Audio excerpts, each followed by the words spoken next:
This is an elementary school in Columbus, Ohio. And inside of this school, there was a student named Dee.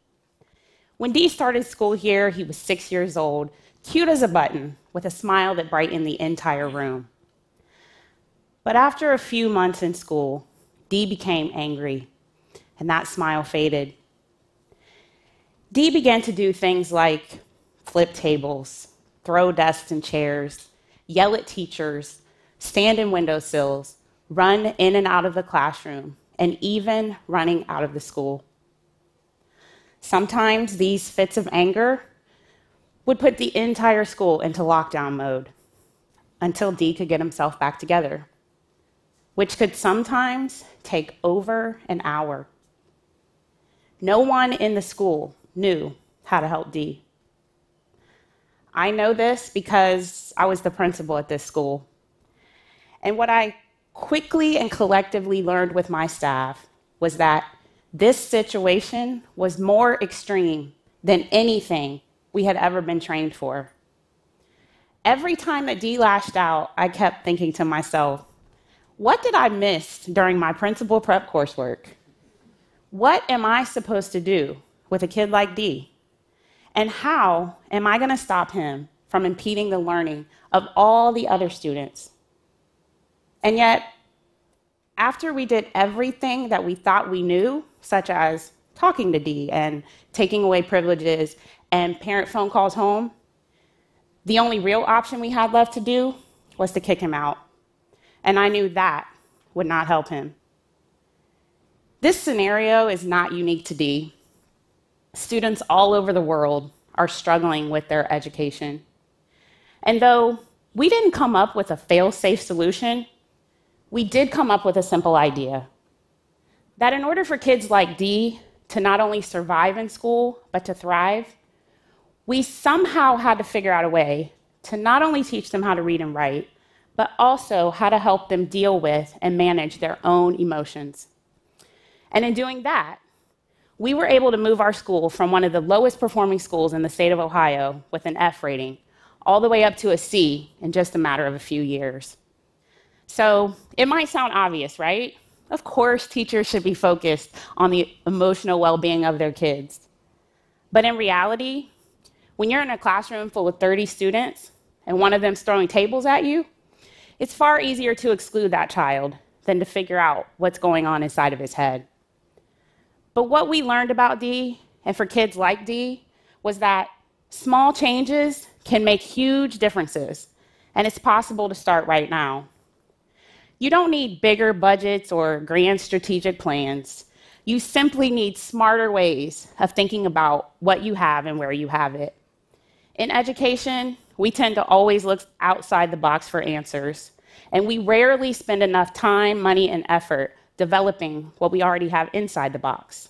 And this is how meaningful change can happen fast. So here's what I learned about Dee. I was wanting to dig a little bit deeper to figure out how he had become so angry. And what I learned was his father had left the home, and his mother was working long shifts in order to support the family, which left no adult for Dee to connect with.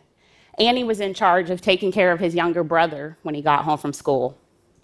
Might I remind you that Dee was 6 years old? Can't say that I blame him for having some trouble transitioning into the school environment, but yet we had to figure out a way to help him with these big emotions, all while teaching him core skills of reading and math. And 3 things helped us most. First, we had to figure out where he was struggling the most. And like most young kids, arrival at school can be a tough transition time as they're moving from a less structured home environment to a more structured school environment. So what we did for Dee was we created a calming area for him in our timeout room, which we had equipped with rocking chairs and soft cushions and books. And we allowed Dee to go to this place in the morning, away from the other kids, allowing him time to transition back into the school environment on his own terms. And as we began to learn more about Dee, we learned other strategies that helped him calm down. For example, Dee loved to help younger students, so we made him a kindergarten helper, and he went into the kindergarten classroom and taught students how to write their letters. And he was actually successful with a few of them that the teacher was unable to reach. And believe it or not, Dee actually helped calm some of those kindergarten students down, signaling to us that the influence of peers on behavior was far greater than anything we adults could ever do. We used humor and song with him. Yes, I know it sounds really silly that the principal and the teachers would actually laugh with kids, but you can imagine the shock on Dee's face when the principal's cracking a joke or singing a song from the radio station, which almost always ended in a laugh, shortening the length of his outburst and helping us to connect with him in his world. So I know some of you are like, it's really not practical to lay on this kind of special treatment for every student, but we actually made it happen.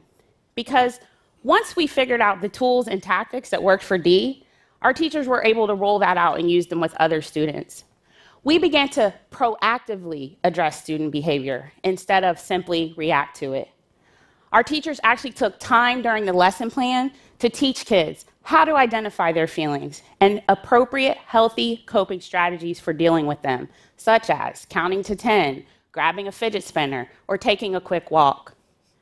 We incorporated brain breaks throughout the day, allowing kids to sing songs, do yoga poses, and participate in structured physical activities.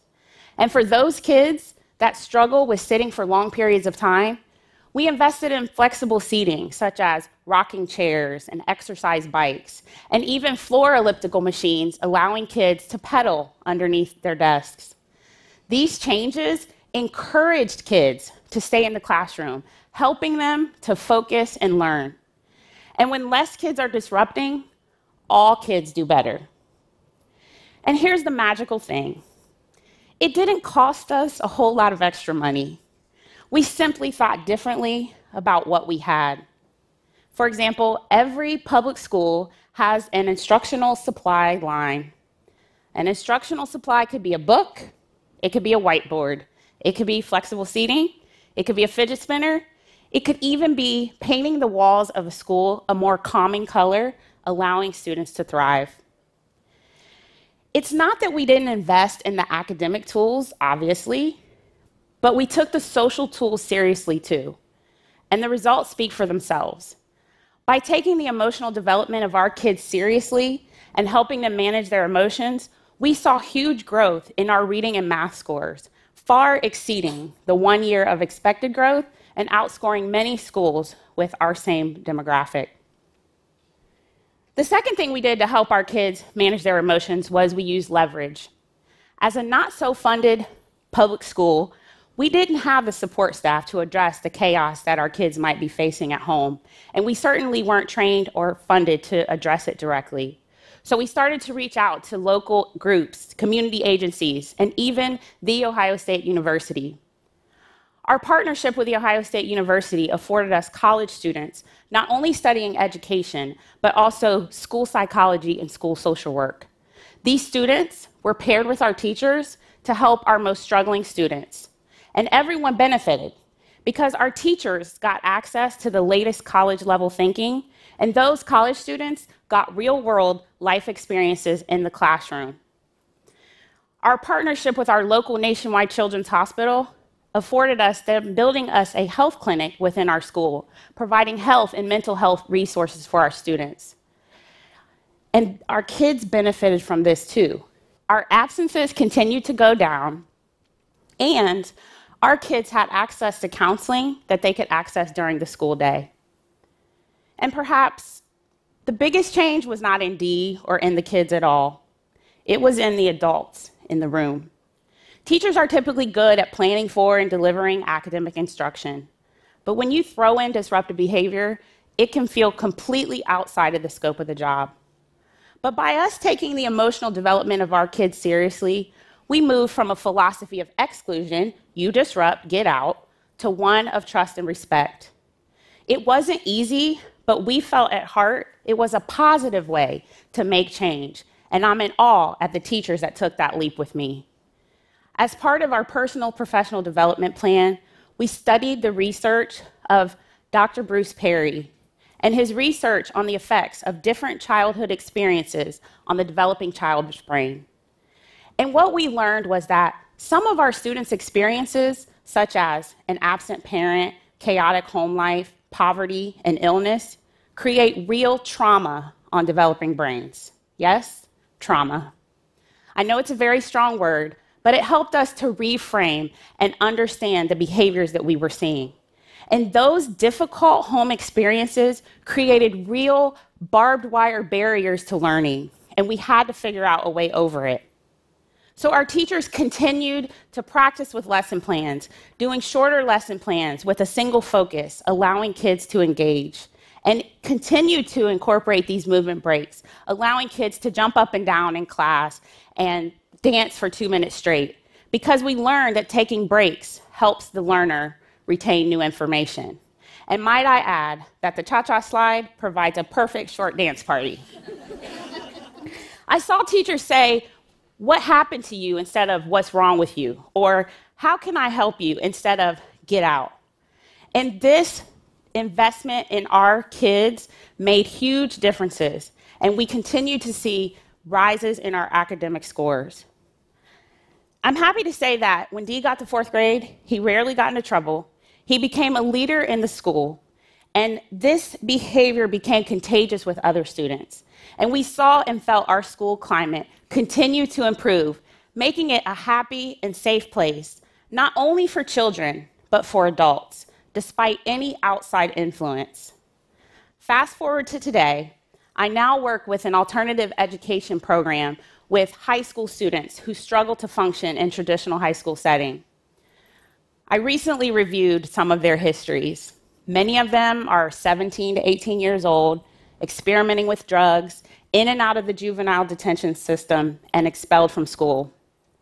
And what I discovered was that many of them exhibit the same behaviors that I saw in 6-year-old Dee.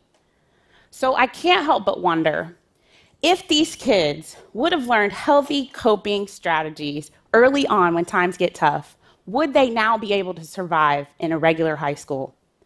I can't say for sure, but I have to tell you, I believe that it would have helped. And it's time for all of us to take the social and emotional development of our kids seriously. The time is now for us to step up and say what we need to do for our kids. If we teach kids how to read and write and they graduate, but yet they don't know how to manage emotions, what will our communities look like? I tell people, you can invest now or you will pay later. The time is now for us to invest in our kids. They are our future citizens, not just numbers that can or cannot pass a test. Thank you.